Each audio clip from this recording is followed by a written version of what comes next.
Agora me fala uma coisa. A gente tá hoje aqui pra falar dessa data tão marcante, sim. né? Que é o aniversário do Michael. E vou falar agora já é o aniversário do Michael. E a gente ouve falar muita coisa. Então eu queria... Enfim, você tem muito conhecimento sobre o assunto. Sobre a história dele, de vida dele. Então eu queria que você ficasse muito à vontade pra contar tudo. E a gente pode entrar também nos assuntos polêmicos, porque eu acho muito legal o conhecimento que você tem. Eu sempre vejo, quando você posta no Twitter, eu sempre vejo... tipo, você pega a sentença, aí você destrincha a sentença. Você lê o processo. Você vê o nome do cara, e a lei tal, e o juiz tal, que falou tal coisa. Fala, meu Deus, essa pessoa não dorme. E, então, até nessa parte eu acho legal. E até pra explicar pra galera, porque às vezes a pessoa fica nessa de... eu gosto do artista, mas a vida dele é controversa. Então a gente pode explicar tudo o que você já sabe sobre isso. Eu acho que existe uma discussão que é recente, que é muito válida, que é o lance de quando um artista que a gente admira faz uma coisa que a gente desaprova, até que ponto a gente abre mão da obra daquele artista. Esse tipo de discussão eu acho válida. Mas eu acho que em alguns casos, como é o caso do Michael, existiu uma situação que... De injustiça, né? De injustiça, que não se sustentou e que acabou, né? Saiu um documentário, vamos parar de tocar o cara aqui, tocar aqui, tocar aqui. As pessoas vão ouvir Michael pro resto da história. Essa galera migrou pro streaming. E resultado é que o Michael no topo do o nono chart. artista mais tocado no último ano entre os vivos. Tipo, o público vai ouvir Michael. Eles querem ouvir Michael. Sim. Isso começou a ficar mais forte recentemente por conta do documentário que teve, né? Foi isso? Foi. Com aquele lá da Oprah lá? Isso. Mas é uma coisa que, se você parar pra pensar... o Michael enfrentou várias vezes ao longo da vida dele, assim, algum tipo de cancelamento, algum tipo de, sabe, de reprovação. E em algumas ocasiões, coisas que nunca não faziam sentido, que não tinha nem relação com ele. Porque o Michael é um artista que ele vem... Há quem diga que a indústria da fofoca ganha força por conta do Michael. Porque... se você pegar artistas dos anos 70, 60, você tinha lá, tipo, a grande lenda de que Marilyn Monroe morreu. Ela foi assassinada ou ela se matou? Sabe, tipo, mataram ou ela se matou? Acabou.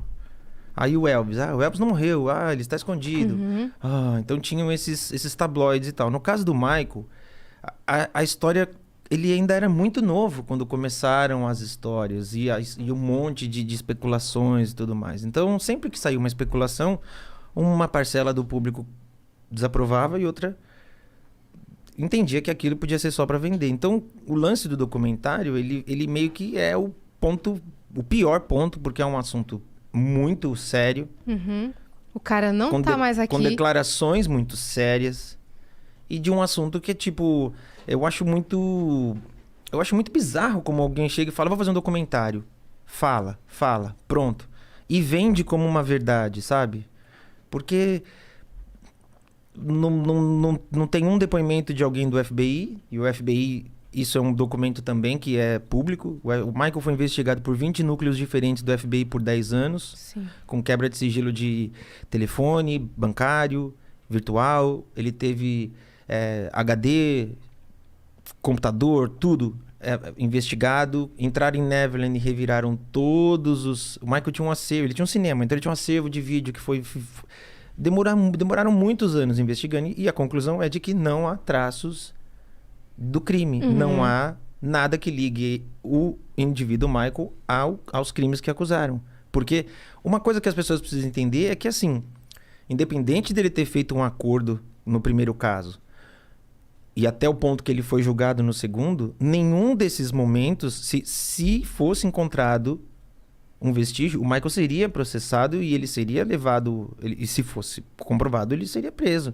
Uma coisa não apagava a outra. Sim. Mas aí o documentário foi vendido dessa forma, como uma verdade absoluta. E quando você começa a contestar e ver algumas coisas no documentário, você fala, poxa... não tem fundamento, né? E não é nem só questão de não ter fundamento. Eu penso que O meu questionamento principal, que foi uma parada que eu questionei lá quando a gente foi fazer a divulgação e a galera nas rádios e na TV mesmo, porque o pessoal, às vezes, é um tema, não tem como fugir. E eu falava, cara, o mundo inteiro inveja. O mundo inteiro fala que o FBI é o serviço de inteligência mais incrível do mundo. Sim. Que o sistema judiciário americano é infalível. Que vocês... Aí eu peguei e falei, cara, então... Me explica, porque o cara hoje, com 40 e tantos anos, fala que foi abusado. Mas esse mesmo cara, então, enganou promotor, investigador do FBI, psicólogo, juiz. Ele enganou todo mundo quando ele tinha 9. Porque ele defendeu o Michael. Aí, com 20 e poucos, ele engana todo mundo de novo, porque ele defendeu o Michael. Então, agora ele tá falando a verdade? Então, vocês têm um problema muito sério. Porque se vocês conseguem ser enganados por uma criança de 9 anos e enganado pelo mesmo cara com 20 e poucos, para agora ele falar a verdade... Tem alguma coisa muito E a galera, errada. quando você falava isso? Puta, é incrível, porque eu sempre falo pra Priscila, eles param o assunto ali na hora. E eu nunca sei como desenvolver o assunto depois, porque eles eles não viam. Eles paravam e ficavam... Não dá um pano pra você desenvolver. Oh, damn, man. E aí Tela azul. Aí eu ficava... E eu fico meio tipo, ok. Porque eu não sei qual é o próximo passo da discussão. Porque isso é uma coisa que eu penso muito. E eu acredito muito nisso. E assim, independente dessa questão, porque como eu sempre falo, se alguém chegar e falar, olha, fui vítima disso, ela tem que ser ouvida com cuidado e com respeito. Então, quando rolou o documentário, eu falei, eu vou ter que ver esse negócio. Eu vou ter que ver e eu vou ter que tentar deixar minha mente o mais zerada possível pra eu assistir. Pra ser imparcial. Então, quando eu assisti, eu fiquei muito mal. Porque eu absorvi aquelas informações, mas ao mesmo tempo eu ficava, não pode ser verdade, mas... Eu também não posso descredibilizar de cara uma informação porque eu gosto do cara. Então eu recebi, fiquei mal, assim, e fui começar a destrinchar aquele negócio. E aí o que eu sempre digo, assim...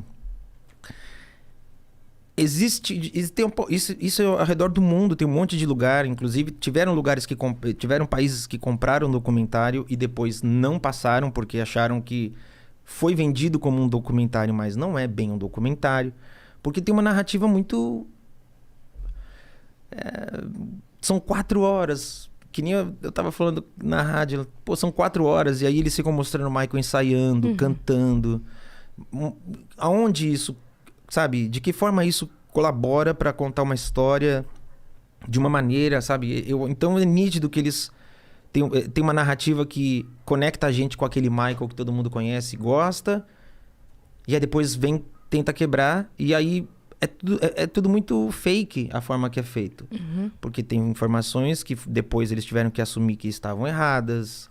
Por exemplo, Só pra retomar, exemplos que você viu no documentário de informações que tiveram que desmentir ou que eram controversas. Que honestamente também nem fui eu que fui atrás. Porque, obviamente, uma galera foi atrás. Sim. Então, assim, o primeiro deles é que, assim, um dos depoimentos, o depoimento mais forte de um dos caras no documentário teria sido dado eles teriam ido para um hotel, que era um lugar neutro, e o cara deu essa declaração e tudo mais. E aí contestaram e falaram, escuta, essa declaração ela foi dada em mesas diferentes. Não foi dado. Como? Não foi dado, porque embora ele esteja com a mesma roupa, o cenário esteja igual, tudo igual, pela janela percebe-se que a grama do hotel cresceu. E aí o diretor precisou falar que realmente ele precisou colher a declaração em 2 dias. Então qual é nessa... 2 dias com uma distância longa, né, querido? Meses. Caramba, cresceu a grama? De meses, foram coisas de 4 meses. Por que você precisa colher a declaração 2 vezes? E por que você precisa fingir que essa declaração é a mesma? Por que não coloca as datas? Porque assim, por exemplo, vou dar um exemplo aqui bobo, mas no documentário do Sandy Júnior, eles falam o tempo todo em cenários diferentes, com roupas diferentes. Ela tá na casa, ela tá no estúdio, ela tá no jardim, ela tá não sei aonde. E ela continua contando a história. Porque a história ninguém tá tentando é a mesma. mentir. Então ali, por quê? Porque tem toda uma questão da luz e da forma, e a forma que o cara pega e fala que, olha, pela primeira vez eu vou contar isso. Então tem toda uma questão de como é construído. E aí, vai ter gente aí que vai falar, mas isso não tira a possibilidade, isso não tira o valor do depoimento. Na minha opinião, tira. Porque se você assistir qualquer documentário sobre Jeffrey... esqueci agora o sobrenome dele.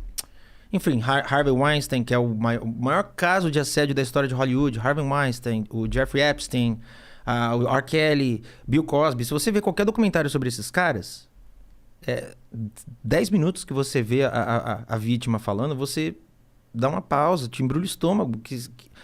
Eu não sei explicar. O negócio é muito diferente.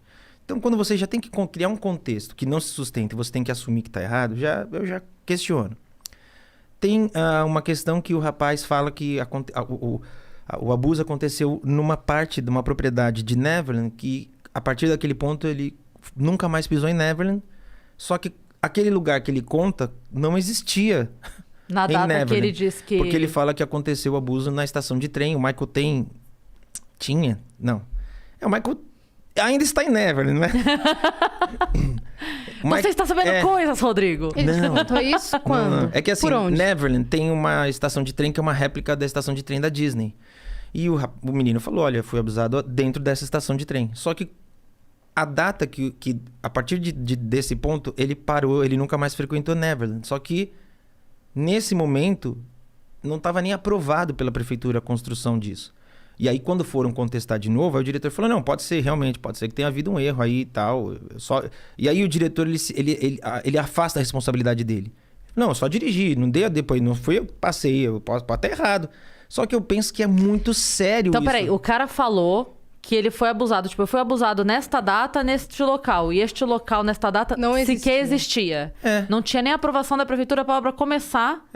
Aí vai ter gente que vai falar, mas a pessoa pode estar enganada, pode ter um erro e tal. Aí você fala, ok. Aí você fala, pô, mas já são 2 pontos, né? O cara te falou uma coisa ali, aí montou um depoimento, agora tem outra questão aqui, ok. Aí tem uma outra questão também. O diretor tira o corpo fora, tira. Você não tem que ser responsável pelo que você isso que eu penso. Documentando? Porque, teoricamente, como funciona? O Michael não tá aqui para se defender, então vamos falar qualquer coisa. E assim, ninguém... E isso é uma questão também muito séria. Ninguém pode processar eles não importa o que eles digam, ninguém pode processar. A única pessoa que poderia é o Michael. Então, eles têm a liberdade de falar o que quiserem. Então, o documentário encerra, por exemplo, com o cara botando fogo em tudo que o Michael... essa parte é boa também. Tudo que o Michael me deu, eu vou botar fogo porque eu quero me ver livre disso, finalmente. Eu quero me ver livre de tudo isso daqui e apagar essa página da minha vida. Aí o documentário é lançado. Tem uma casa, a maior casa de leilão dos Estados Unidos... Julian's Auction entra em contato com o cara e fala, cara, temos um problema. Há 3 anos atrás você me deu todos esses objetos atestando a originalidade e eu leiloei. Agora as pessoas que leiloaram estão querendo saber. Que compraram, né, no leilão. As pessoas que compraram falaram, bicho, agora como é que funciona? Ou você queimou o falso ou eu vendi o falso. Aí o cara tem que virar público e falar, não, o que eu queimei eram réplicas. Simbólico. Aí, cara, é um documentário onde você tá falando de um assunto muito sério. É muita cena, né? É muita cena. Pra que criar uma cena? Não, é simbólico. Aí é o que eu te falei. Todos esses outros documentários não precisam de nenhum simbolismo. Eles só precisam da declaração. E eles só precisam... Porque... não tem... Como que vai ter provas? As mulheres todas desses casos todos que eu falei também não tem prova. A prova é justamente a força da declaração delas. A veracidade da coisa. Sim. Ah lá. A mãe, tipo, isso é um negócio que, assim, eu não sou pai, então eu não mas eu não... Só de eu pensar nos meus irmãos mais novos, eu já não consigo me conectar com essa cena. Porque como que você vai falar de uma pessoa depois de saber que ela abusou do seu filho? Como você vai falar dessa pessoa com algum traço de carinho? Eu não consigo imaginar. Então... mais da metade do documentário, para essa narrativa de que o Michael é um cara incrível e tudo mais, as mães, elas falam do Michael... viver com o Michael era uma maravilha. Todos os dias era um sonho. Porque ele era um doce, ele era um anjo. Tratava a gente com muito carinho. E aí um dia você vai e conhece a Tina Turner, no outro dia você conhece não sei quem. E aí você fala, meu Deus, essa vida é maravilhosa. Ele era um doce. Por mais que essa pessoa... Na minha visão, por mais que essa pessoa algum dia tenha se sentido traída pelo que um criminoso fez, eu não acho que ela conseguiria falar com amor. Não consegue. Ela falaria, ele me enganou, eu tratava, ele fingia ser, sabe? E aí você... Se recusaria a falar sequer bem. Até o que ela tivesse que contar do que foi bem tratada, ela diria assim, nossa, ele era um falso, porque ele tratava a gente bem. Exato. Começaria né? assim. Exato. Teria ódio até nisso. E aí, uma encenação. Daria pra ver o asco. E aí você vai construindo essa coisa, porque mesclado com essas declarações, vem uma série de imagens inéditas do Michael ensaiando, gravando, passeando. Aí você fala, cara... Quem não tá por dentro da história toda, compra essa. Não compra. E assim, é muito pesado. E cara, eles vieram muito... eles bateram muito na tecla do Me Too. Me Too, né? O movimento Me Too, Me Too. Sim. O documentário foi lançado em janeiro, fevereiro de 2019, que era o ano que o Michael, né, completou 10 anos que ele tinha partido. Então, você vê que já existe um baita de um apelo comercial absurdo. Então, uma série de homenagens que aconteceriam, não aconteceram porque esse documentário saiu e foi muito pesado. Isso foi lançado no início de 2019. Até agora não teve nenhuma vítima que veio e falou Me Too. No caso do Harvey Weinstein, passaram de 80 vítimas. O presidente da Fox, que foi também um dos casos mais sérios de Hollywood. E isso, embora possa parecer assim, mas aí só quer dizer que ninguém mais falou. Mas, na verdade, isso é um ponto muito sério. Porque, assim, uma vez a gente conversou lá na rádio com um psicólogo e ele tava falando assim que ele tem... ele tava na dúvida, a nossa entrevista era com um advogado. E um psicólogo mandou uma mensagem falando assim que ele tem muito medo das consultas, porque ele fica sozinho com a pessoa na sala e que ele já pensou em botar uma câmera para ele ter a defesa, né? De se ele fosse acusado de alguma coisa, mas que o conselho de psicologia não autoriza a câmera, porque, enfim, né? E aí a dúvida pro advogado era essa. E aí o advogado falou que a própria conduta dele é a maior prova que ele tem. Porque ele falava assim, não tem um caso de pedofilia que seja um. Não tem um caso de assédio que seja um. Não tem. Ele fala assim, a primeira coisa, quando recebe uma denúncia de assédio, a primeira coisa que a investigação faz pega o caderninho de clientes dele e destrincha. Exato. Pega a agenda do celular dele, destrincha. É a primeira coisa que se faz. E lá você já vai achar mais 5, mais 10, mais 15 pessoas que vão ter... a mesma... É o padrão. Então ele falou, as suas outras clientes, as outras pacientes, porque dependendo da abordagem da psicologia, chama de um jeito, né? As outras pessoas que passam pelo seu consultório que vão atestar, que vão dizer sobre a tua conduta. Então isso que você falou do Me Too é muito sério. Sim. Porque não apareceu mais ninguém. Pelo contrário, todos os rapazes que foram de alguma forma citados no documentário moveram uma ação contra O documentário. o documentário, que falaram, cara... Tira daí. Não só não queria participar, como não concordo, não colaboro com essa narrativa.